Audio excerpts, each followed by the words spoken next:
Welcome to Court Cousins. Two cousins sharing laughs and talking the team they love, the Orlando Magic. Let's get into it. Now, going into our next game that we like to play on this show, a classic, an oldie but a goodie, fill in the blank. So in this segment, ladies and gentlemen, I am going to present Pich and myself with some sentences, but there is one word missing, and our job is to fill in the blank. Pich, you ready for the first one? Always. All right, here you go. The concept of Cole Anthony making the All-Star game is blank. Possible. I know it's not like baseball where they take one player from each team. If they did, obviously he's the one we send. But if he keeps putting up numbers like that, he's going to be hard to ignore in the Eastern Conference, I think. I'm not going to say I'm not going to say probable. I feel like we're a little ways from that yet, but it's very possible, which is not something I would have thought of us having someone at the All-Star game who wasn't in the dunk contest, that is, or the rookie sophomore game. But yeah, I think it's very possible. What do you think? Yeah, I'm going to go along that same lines and say that Cole Anthony making the All-Star game is feasible. I mean, he's already cemented his place in that freshman sophomore game. That goes without dispute. And I know how many on the All-Star roster? That's what I'd have to figure out. Is it 15, something like that? I think it's 15, yeah. Yeah. So, and I know they do it differently now. It's just front court and back court players. It's not necessarily position by position. So I think the only thing that would hold Cole off of that is depending on how some of these players are categorized. I'm going to talk about it a little bit later when we get into the Court Cousins Championship and the prowess of Cole Anthony's rebounding. And he stacks up like top 5, top 6, top 7 in some of these defensive rebounding categories. If he can get his scoring up and also be considered in the elite, and the people that he's behind, there's a couple on there that I don't know if I'd necessarily even consider them guards, but they came up when I was filtering the stats. Luka Doncic and Jason Tatum. I mean, I know those guys can be pretty ball dominant, but Jason Tatum's like 6'9", 6'10". I mean, he's a forward. I would consider those guys point forwards. So if he's competing against those guys for spots, it might get a little dicey. I mean, you got guys like Trae Young that are playing really well. I mean, you got Kyle Lowry's having a really good season. I think he's over a guy like Kemba, Lonzo Ball, Zach LaVine. Yeah, I'm not even sure they actually do the Eastern Western Conference thing anymore because they just have two players divvy up teams. So that could actually hurt him now that I'm thinking about it. And by the way, I miss the old Eastern Western Conference. Let's just get it on with some stakes instead of I don't want to watch a glorified pickup game for the All-Star game.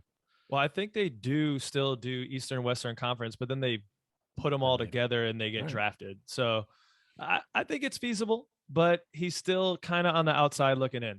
Next one. Blank is the next player the Orlando Magic give up on too early, who then peaks elsewhere. Now, who do you think that is, Pich? Yeah, I don't want to lie. Don't take mine. This was my brainchild because I feel like this has happened to the Orlando Magic a lot, and I'm looking at our lineup and I see a lot of young guys, and at some point you got to decide to pay some and let some go. So inevitably we're probably going to get rid of somebody that might peak elsewhere. And the one guy that I was looking at that I was thinking this about was Chumo Kiki. Right now, honestly, I have not been impressed with what I've seen, but I guess he's still working his way back in, or I'm not really sure what it is he does. Doesn't seem like a guy who shoots the rock. He doesn't create his own shot. I'm trying to figure out where he fits in.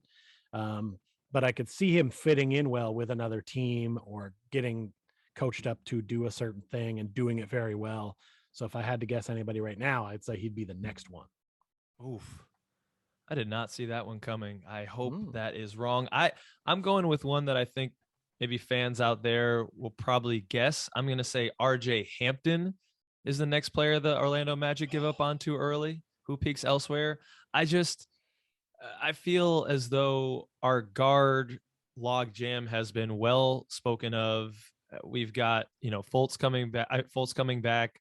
I believe highly in Markel Fultz and his play. We've already got Suggs, who they invested top 5 pick in. So he's going to be around. Cole is playing his pants off. So he's not going anywhere. Gary Harris, T. Ross, they may be gone. But, what happens with the playing time for RJ? I can see him getting a little disconcerted and maybe him and the team deciding to part ways. I hope it doesn't happen. I think he likes being around the guys, but I'm just seeing, I'm thinking that he might get squeezed with playing time. The franchise hasn't invested as much in him as some of the other players. Yes, we did trade Aaron Gordon, and he was kind of the big piece coming back. So that is an investment, but I could just see him being the one that the front office decides to move on from if and when it ever became necessary, which I hope it doesn't. I don't like, why did we do this fill in the blank? This is horrible fill in the blank. I don't like thinking about this.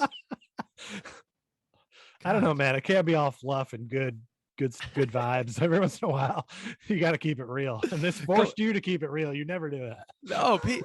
I told you, Jason. On my Rolo check-in, I'm on the up. Why are you trying to drag me back down the mountain like I'm Sisyphus over here? Well, if anything, it actually got us to speak well about a couple of guys who maybe aren't getting spoken of and saying that we're worried that they actually have talent, but we're not seeing it quite yet. It's not really a knock on what will happen. It's just who are the guys that we think are good that haven't peaked yet. Well, you need to go back and watch some Chuma highlights from last year. You just got on the NBA package, so you haven't gotten that nice dose of Chuma. Right. We've seen what he can be. I think you'll be impressed once he gets his legs back under him. I hope so. I've also only really seen Fultz play with pretty much the 2K squad. So I'm not sure exactly what he's bringing to the table either. It's tough to figure out all that stuff and see how these guys are when they come back from injury. All right, next fill in the blank. On our, I don't even know if this was on one of the release shows where we did the over-under for the season betting, 22.5 wins. That might have been on episode 2 that wasn't released, or maybe it was on episode 3. I'm not sure. So the question is, or the fill in the blank is, after the first 11 games, you feel blank about your season wins over and under 22.5 selection. So let me start on this one, Pish. Mm-hmm. I did the disdainful, the horrible, the unforgivable of betting the under on 22.5 wins for our beloved Orlando Magic.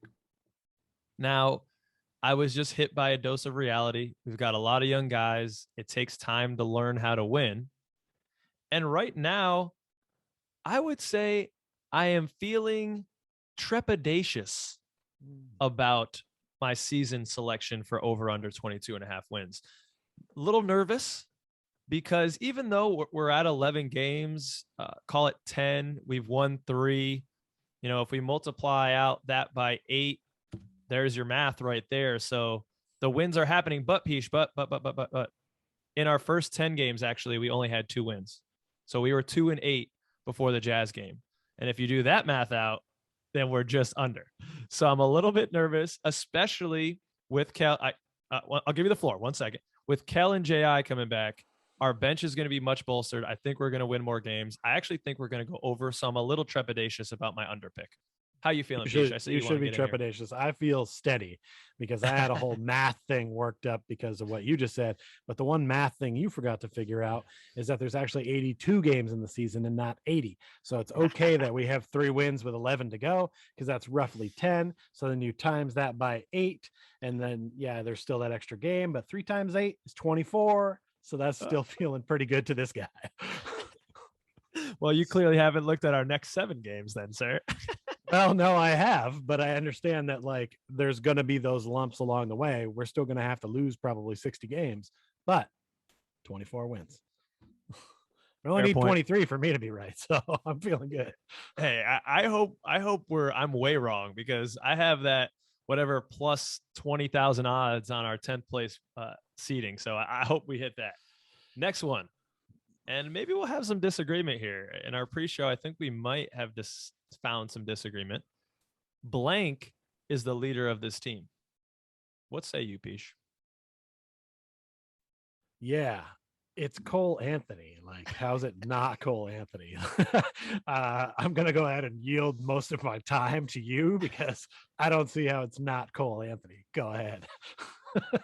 Okay, all right. So let me take the people through my thinking process on this. I think Cole is definitely an obvious answer just because of the way he's playing and the confidence that he exudes and the way that he seems to be a glue guy. I mean, he just seems to really be a team oriented dude. I was initially going to go with Jonathan Isaac because over the summer, he is the one that took the leadership and reached out to everybody to organize that trip to North Carolina when all the guys got together.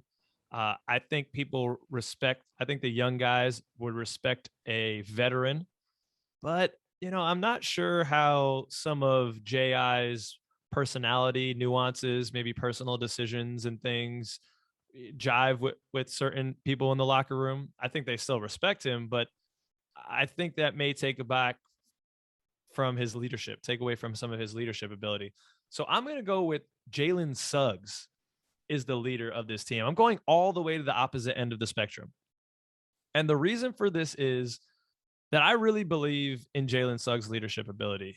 When he came into the league in his post draft interviews, the way that he comports himself, the way that he handles himself, you could tell that he is steady. He is going to be a guiding hand. I love Cole. I love his personality. If this question were who do you want to kick it with, Cole's number one. And I think I think his enthusiasm is great, but sometimes in a leader, you want someone who's not going to have the crazy highs like that because you want that guiding hand. And while Jalen Suggs is not having the greatest start, I think if we look at his career, being a highly touted quarterback, that is a serious leadership role.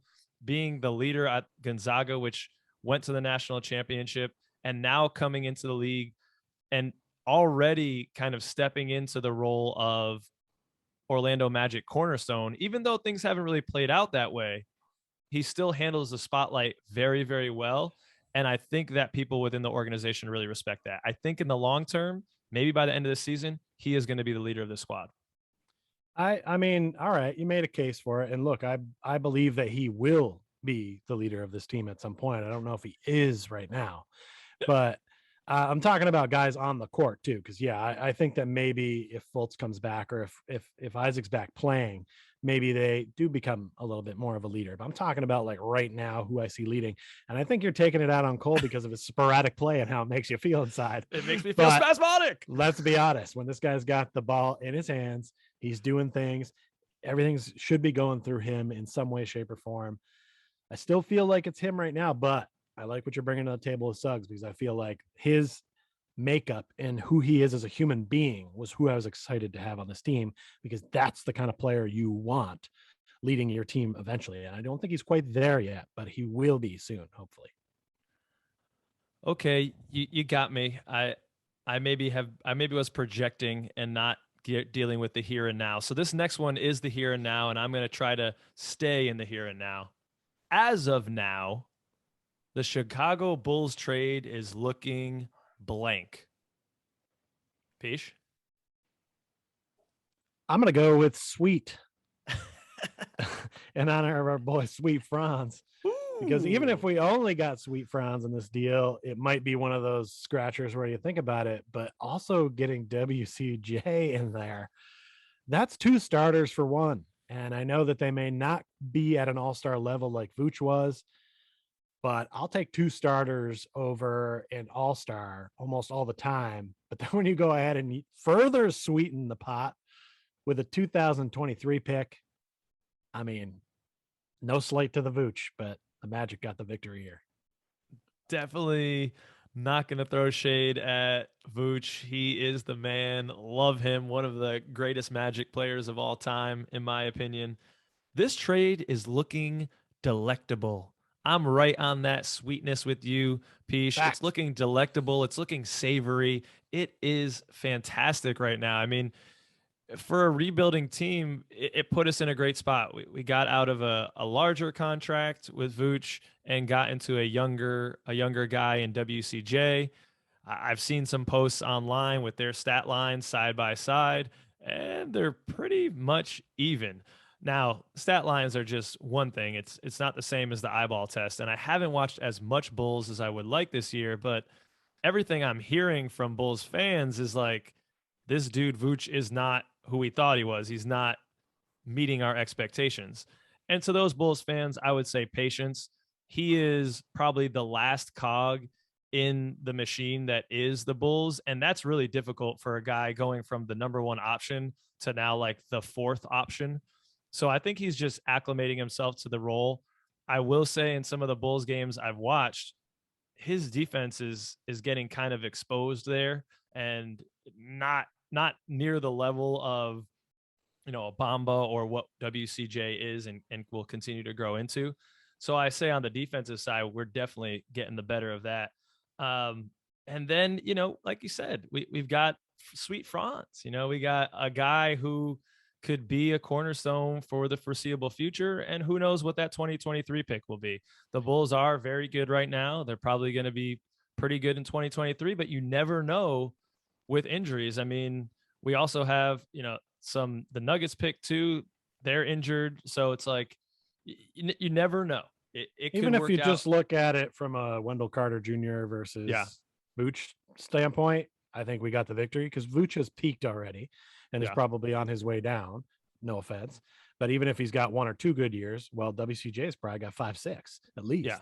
of peak years ahead. So his ceiling, his potential ceiling could be bigger. And we've already seen Vooch's. So I like it from that standpoint as well. Definitely was sad to see Vooch go, but love where the team's at. And kudos to the front office because they got some real hauls coming back for the players that we sent out. Yeah. So, I mean, I've been very critical of the Magic's front office for years, which is why I have been kind of a dusty fan, if you will, because I haven't seen anything I've liked from them in a long time. I get excited when we draft a player and then he doesn't pan out, or we trade him away and then he pans out. And it's just been an exhausting run of like, oh yeah, we made the playoffs, but you're an 8 seed. You're not actually going anywhere. You're just toiling in the mid card, so I'm excited at the things I've seen from the front office in the past year already, which is fantastic. So it's finally something to make me dust myself off and get in front of the TV and watch every Magic game. Well, I'm glad that old Dusty fan is out of the cupboard and onto the couch for these games. It's been a pleasure watching them with you, Pete.